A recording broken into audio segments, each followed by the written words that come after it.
Welcome back to the channel. In case you're new here, this is the Spartan Investigations YouTube channel. My name is Preston Hawker. I'm a licensed private investigator and personal protection specialist. I tell you that because this channel exists to help people just like yourself establish and live lives that are rooted in safety and security. And the tips and insights that we offer on this channel aren't just shots from the hip. We're not shooting in the dark.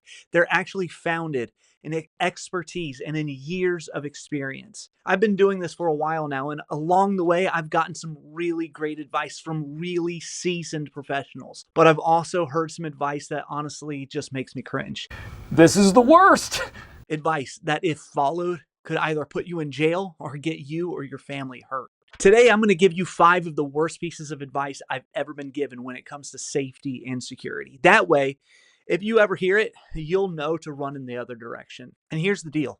Some of this might sound harmless. It might even sound logical. But if you hang in with me, I'm going to show you why it's flat out dangerous. I'm going to show you what you should be doing instead of these terrible pieces of advice. But before we dive into this list, jump into the comments and tell me what your worst security advice is. Let's see if any of your worst advice that you've ever heard lines up with mine. Now, let's jump in.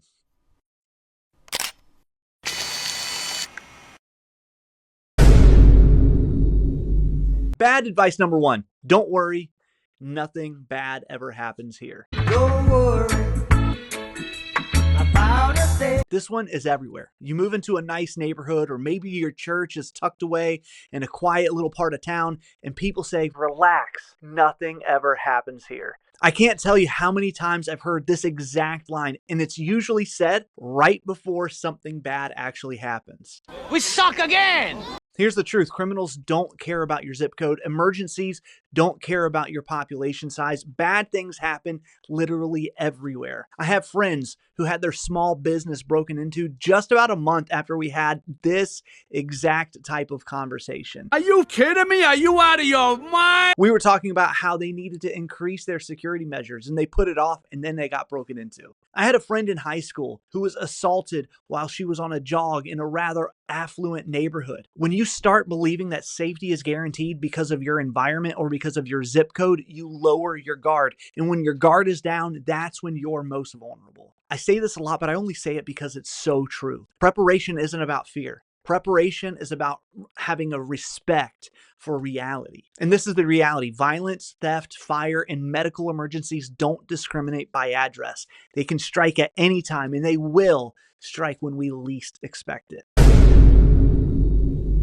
Bad advice number 2 is if something happens, just call 911. Listen, I have nothing but respect for first responders. I have some really good friends who have worn the badge. But here's what most people don't realize. 911 is not an instant shield. The average police response time across the U.S. is anywhere from 7 to 10 minutes. And in more rural areas, it can be much longer than that. But can you guess how long a violent incident lasts? Less than 3 minutes. That means by the time help arrives, the danger has probably already passed. And if you don't know what to do in those first initial minutes before the cavalry shows up, you're gambling with your life and the lives of the people that you're responsible for. So whether you're finding cover, providing first aid, staying alive, staying alive. Staying alive, staying alive. You can't tell by the way I use my... defending a life, or executing a family escape plan, those moments are yours to own. Calling 911 is important, but it should never be your only plan.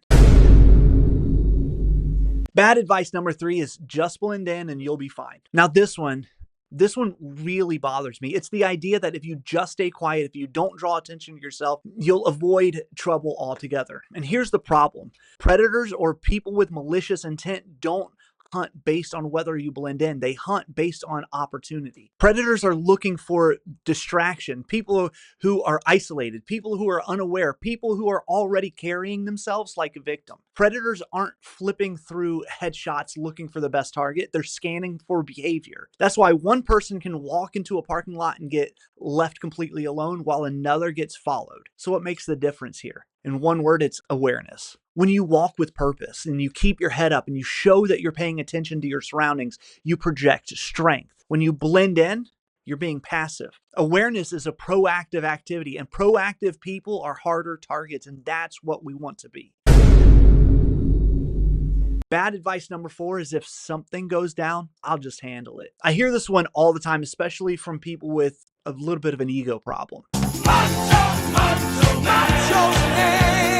But here's the reality. When the chaos hits, you don't rise to the occasion, you fall to the level of your training. And if your training is limited to some YouTube tutorials or a Taekwondo tournament that you competed in when you were in middle school, you're going to be in trouble. I've seen guys who thought they could handle themselves completely freeze because their adrenaline spiked. Their fine motor skills just absolutely disappeared. Their ability to make split-second decisions went right out the window. Why?